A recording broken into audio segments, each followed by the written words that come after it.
Hello everybody and welcome to Cabin with Controller. Today we're going to look at a game that's been out for about a couple months now.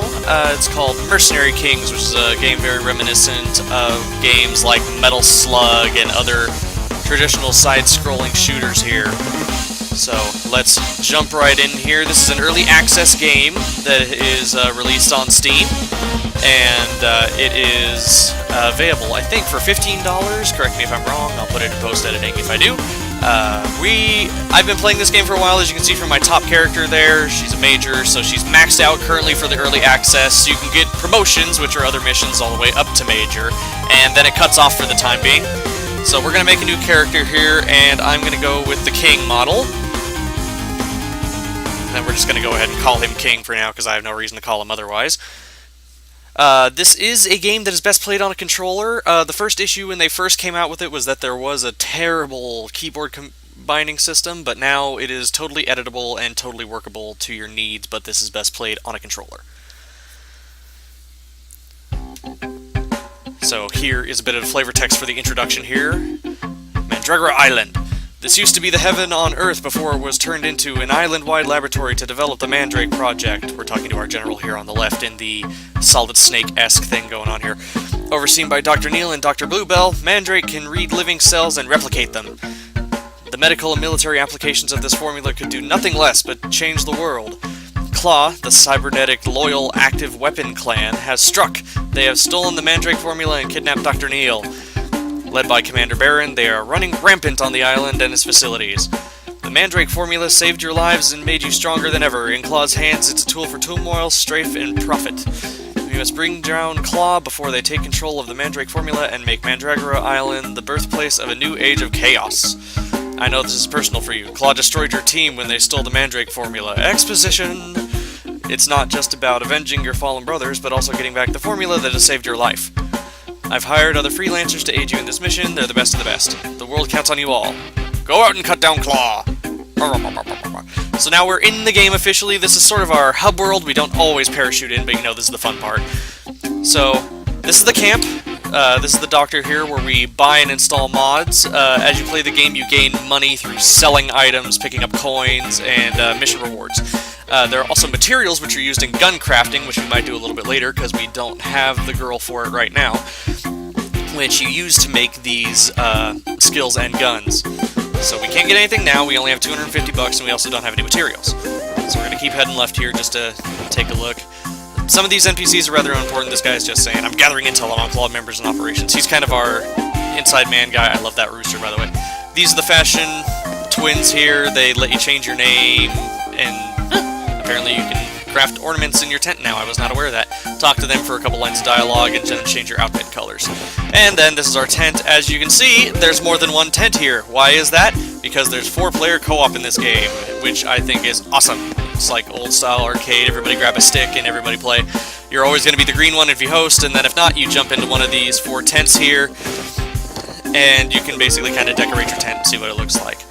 Going inside here, you can see basically what you set up here. As you can see, mine's pretty empty at the moment. There's a gun rack right now that is not visible at the moment, but it has the ability to kind of show your first 3 guns that you make in your weapon loadout slots. You can equip up to, I think, 12 to 20, somewhere in that, more than enough guns, and store them in there as kind of ornaments. Now these other buildings here are obviously important as they look kind of like set pieces. We'll be able to see them in a second. This is where you do co-op. We're going to do that a little bit later. I'm actually planning on doing a Let's Play series on this. This is Grenade Gal, as I call her. A lot of their names I subjugate into myself because I just like calling them stuff, so I call this one Grenade Gal.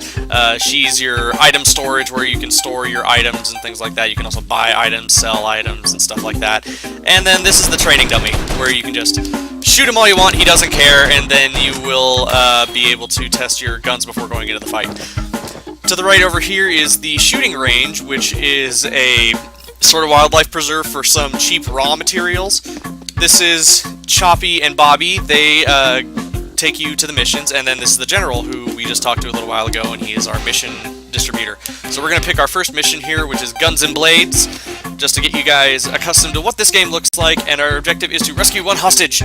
And we're looking for Lawless and Ironside. Right now we're going to go after Lawless. She's the gun girl that we have, the one that lets us craft our own weaponry.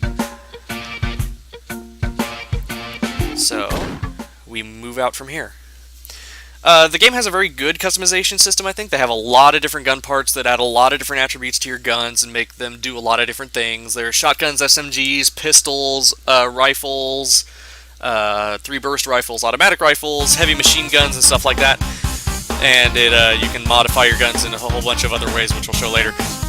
So this is the infirmary. You'll spawn at the nearest infirmary that you have whenever you die, and it's a Monster Hunter style life system where everybody shares the deaths, but you can be revived up to 3 times, and then if you die a 4th time, it's mission over. So there's no aim down in this game, so you do a lot of hopping around and stuff. Right now I have just the basic pistol, so it's nothing too dramatic here. On the controller I'm using X to fire, the D-pad to move. The control stick also works for this, but I prefer not to use the control stick just because I'm weird like that. A to jump, X to reload, and if you notice here we actually have an active reload system similar to Gears of War. If I land the reload by tapping RB in the green zone there, I get more powerful bullets for whichever ones I just reloaded. So in that last reload there, I perfectly reloaded with only 1 bullet out of the chamber, so that 1 bullet is the one that got the buff. But now when I'm using up more bullets, as you can see now, I have 2 bullets that have the power-up system. So here we'll dump our ammo a little bit, and I'll active reload here. Now I almost have a full clip of buffed bullets. B is to dodge roll. That's kind of your evasive maneuver. You can get skills that augment that to be able to roll through enemies and stuff like that, and I hate the spearmen so much at the early game. And we're picking up materials right now, which are those things on the ground. They are what's used for our crafting system. So, fabric doesn't build a whole lot, but it can build, I believe, some health mods, if I remember right. Whoop! Okay, and I was an idiot, just rolled into that guy. Our health is represented up in the top left there. And that was an angry Mandragora. But I don't think the weapon icon changes yet. I believe that might be a thing to display what you have equipped, actually, if I would be a smart person. And I can't shoot these guys to save my life, apparently. Picked up some amber. That stuff's always rare in the beginning of the game. This game is definitely a loot fest game where you want to make sure that you have the as many materials as you can. So you're going to be going back and doing missions a couple times for finding the best farming missions to try and collect all the materials you need. Like one mission that I can recall right now is that I frequently farm Blitzhound parts for Blitzhound guns and armor and stuff like that, which is a fairly easy boss as well with nice rewards, so that's always something good to go for. And of course there's a punchy pit there, so I just fall in because I'm an idiot. We're going to go back through the door here, climb up this ladder. Now, that's where I died. The infirmary was right below us, and the game was nice enough to say, you know what, you were close enough to that we're not too concerned about you having to actually go into the building. And I swear, I can't hit those sentry bots all the time either. There we go. Buddy Mandragora. Oh yes, and enemies do respawn quite frequently, so that security bot will spawn if you go off-screen and then come back.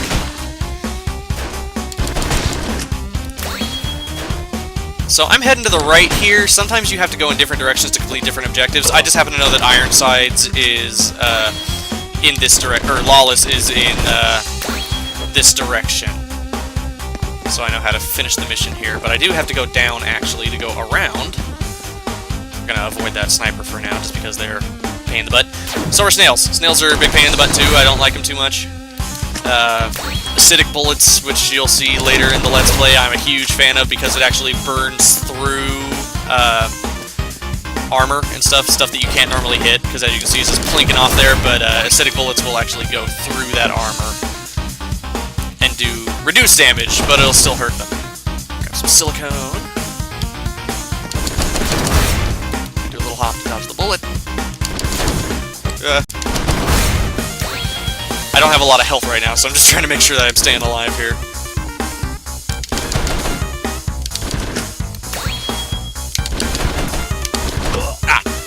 I got hit, but I think that's the last enemy I need to worry about, so we'll find out here. Yep, there she is.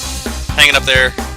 Her parachute didn't drop in just right, so we're gonna go drop her down, and she's gonna say hi and get all flirty with us, and then we're gonna finish our first mission.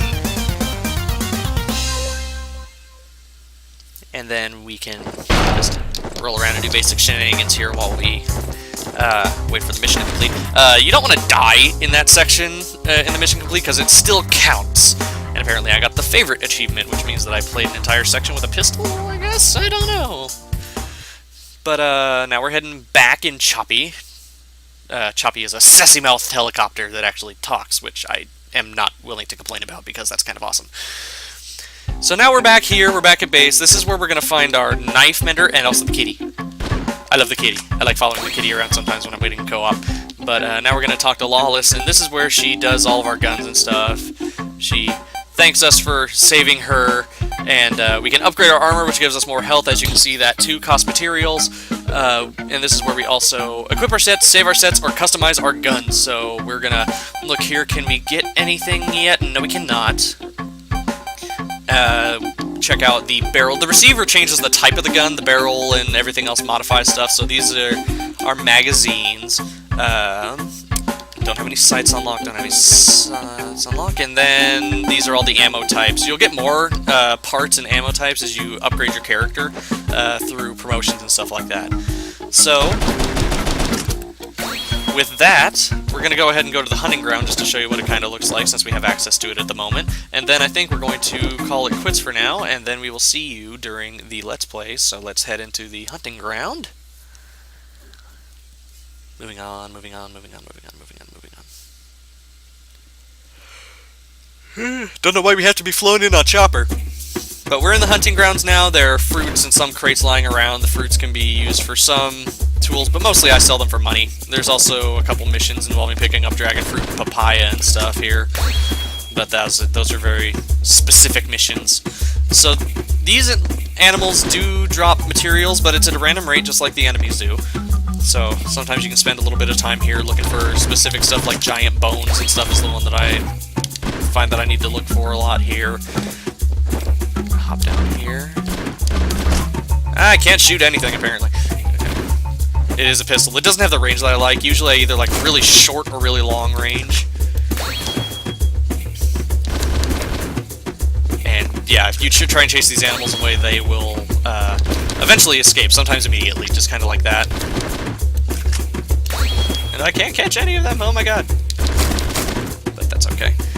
Oh, I should mention this. Hitting select brings up the sub-menu, which shows the status of your character, what he's holding, what his armor is, what his money is, and stuff like that. Proficiencies are stuff that you end up unlocking that give you sort of proficiencies in different stuff. So they show the requirements for them here, and they do different stuff. For like selective fire was the first one that I was ever able to unlock, and it makes all guns a 3-burst weapon. So it was great for non-automatic weapons. And then you look at your inventory here, which I've never used, and then there's mission info for when you're actually on a mission. Left bumper brings up the weapon radial menu, which lets you select between what you're holding, which you see in the top left there, as I was saying earlier, shows the item that you're holding at the moment. Hand grenades do explodey first aids that are full heal, and then you tip up to switch to your weapon. I don't care much for hand grenades, so I'm probably going to put those in storage after a while, or just use them immediately when I play again here. These blocks are breakable. There's nothing in them, so sometimes they're used for jumping puzzles and stuff like that to get specialty items and stuff like that. So we're going to kill some harmless bunnies and hope that we get materials, which we didn't. We're going to hop over here. That bunny's going to get away. And with that, I am actually going to just reload here, and then I will call it quits for the Let's Look At video. I think it's a really great game. It's totally worth it to invest in the early access. It'd be nice to see when the product is finished. So with that, you get my recommendation, and I will see you next time.